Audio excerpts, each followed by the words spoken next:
Hey, welcome back to your 7 Minutes Piracy. Hey, thanks for tuning in this week. This week we're going to cover everything pirate, how they dressed head to toe. A lot of what they did was for a reason. We're going to talk about that. Some of the stuff we've talked about before, we're going to touch on all of that. There's an old myth that pirates had a certain look, dressed a certain way. The truth of the matter is, a lot of pirates ended up on a ship. They were runaway slaves. They were out of money. They were destitute. They were desperate. They wore whatever they had. They took clothing off of people about to be thrown overboard. They made do with whatever they had. But a lot of what they did was for a very specific reason. We're going to talk about that. So, let's get started. Let's start at the top with the head. Before we get started, though, if you like what we're doing, hit the like button. Hey, hit the like button. If you have comments on what we're doing, good, bad, or ugly, leave a comment. Okay, make them a good comment. And don't forget to share. Because, spread the love. That's what I'm saying. Okay, so now, got that out of the way. Let's get going. So we start with the head.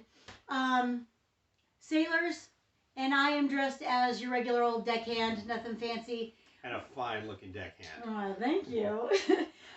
We did not wear hats because they were impractical. Wind blow them off, and you're out there, you're tying the riggings and ropes and all that stuff. So we wore bandanas. And that was mainly just to keep the sun off your head so you can get a sunburn. Also, if it was really, really hot, soak it in water, dump it on your head, and it'll keep you cool. So that was the reason for the scarf. Nice. Mm-hmm.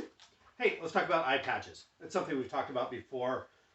Two reasons you would wear an eye patch. First of all, if you lost an eye, you would want to cover that up because it's just nasty.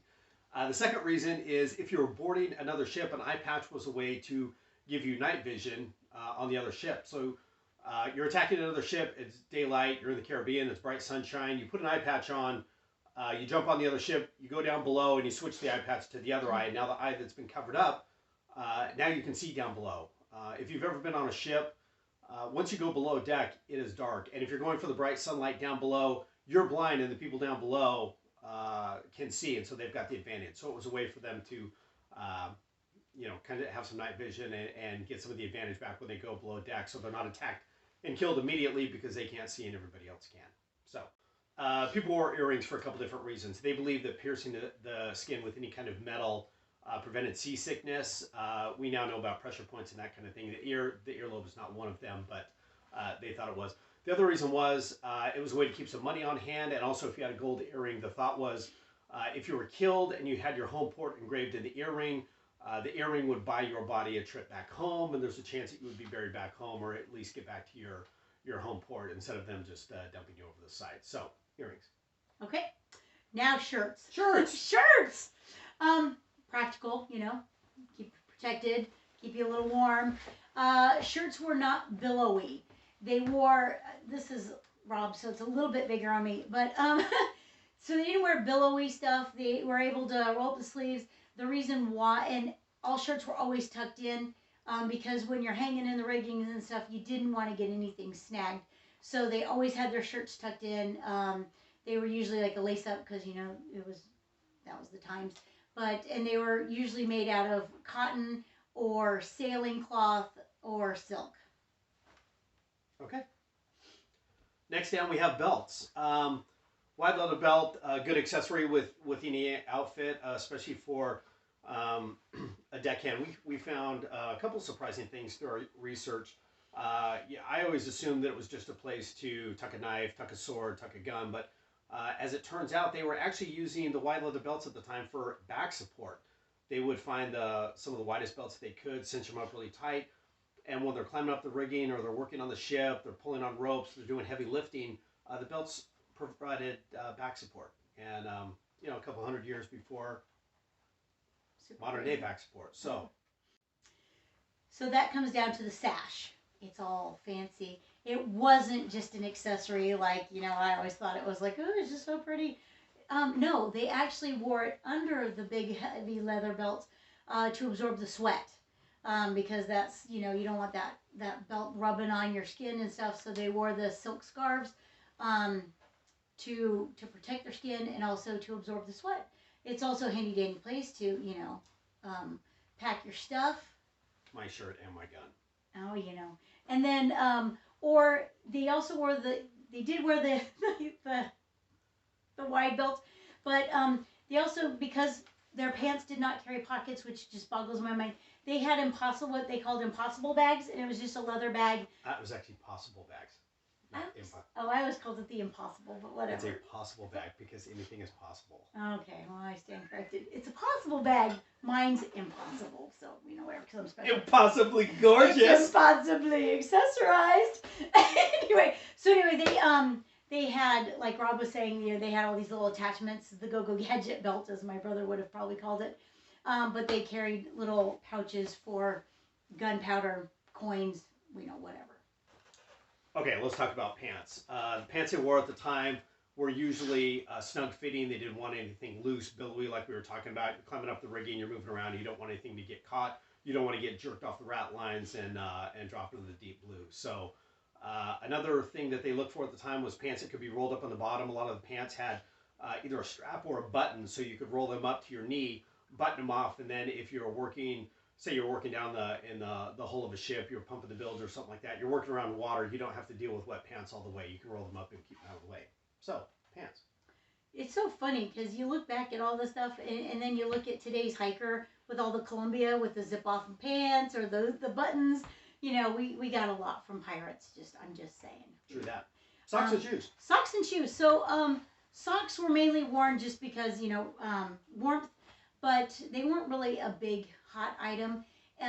It goes down to the shoes. When they wore shoes, there was a couple different styles of shoes that us deckhands wore. The first one was like this little slipper kind of thing, or they had a stiff leather shoe with a little heel. And they got their shoes either off of a dead guy or someone who was about to be a dead guy, or when they were in port and they had a little jingle in their pocket, they could buy shoes. But the heel on a pirate ship shoe, I'm going to call it, there was a reason for it. Is when they're up on the riggings, they didn't actually stand on the yard arm, which I always thought they did. There was a rope below it, and they would shimmy out on that rope. And what they would do is they would hook the heel and just kind of slide, and that'll keep them from falling off, which I thought was pretty fascinating. And then if you think about it, you look at today's modern or even cowboy boots have the heel, and that's the same reason for that, is when they're in the stirrups to keep their boot from sliding. So heels played a really important part, not just a fashion accessory. All the men's shoes at the time had a heel, which right. I thought was pretty interesting. So did I. I thought that was neat. They didn't go for the 6-inch, stiletto kind of thing, but a good solid 1-inch heel kept you from falling off the ropes and right, pretty cool. In the sea. So now let's talk about the captain. We've got our deckhands and everything, but we've got our leader here. So let's talk about our captain and what he wears. The most important thing for a captain to have is good accessories. This is my current accessory. Obviously, she wouldn't be dressed like this all the time. This is for an evening out, for a special occasion. It gives her fantastic posture. I'm a big fan. I think this one should come back. Yeah, can't breathe. Breathing is overrated.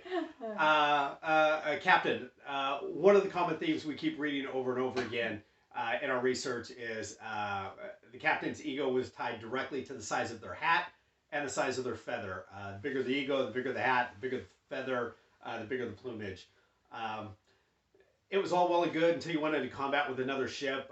If the other ship had archers or if they had muskets, they would usually shoot the guy with the big hat and big feathers first, because that tended to cause the other crew to lose confidence and maybe break off the attack, or piss them off so much that they would run up with no quarter flag and then kill everyone on your ship. So you had to decide. But big captains, big ego, big hats, big feather.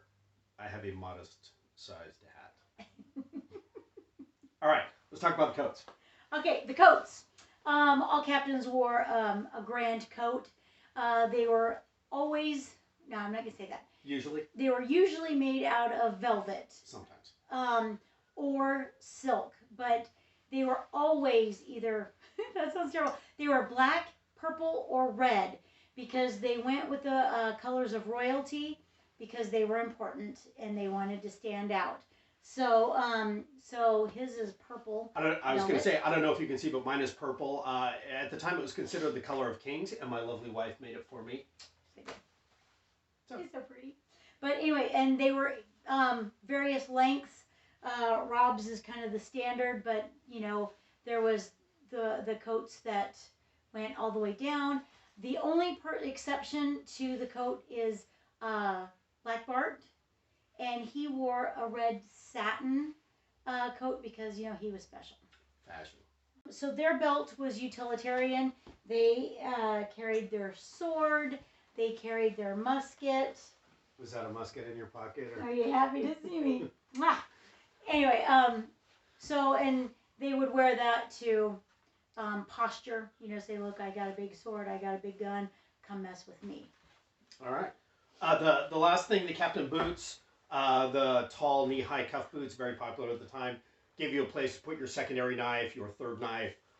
You could always drop some money in there if you were in a hurry and you needed to make a quick exit, but a good place to hide things. And it sounds great when you're stomping around the deck. People tend to get out of your way. It's a good look for the time. And it said, don't mess with me. I'm the captain. Real quick, let's talk about your pirate fact of the week. Do you know where the word buccaneer came from? Oh. Oh. No, I don't. Yeah, you do. I told you last night. Okay. Anyway, pirate fact of the week. The term buccaneer is actually a French term. It started right after the Revolutionary War. They would have a lot of different ships visiting the coastline and raiding farmers to get food and whatnot. Anyway, the French ships would come up to shore.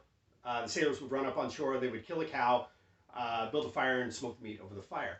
The French word for a person who's smoking meat over the fire is boucanier, and that evolved into buccaneers. So the people who lived close to the shore, who kept running into these pirates, running up, stealing their cows, cooking them over the meat, started calling them boucaniers, which turned into buccaneers. So smoking meat over the fire, buccaneers.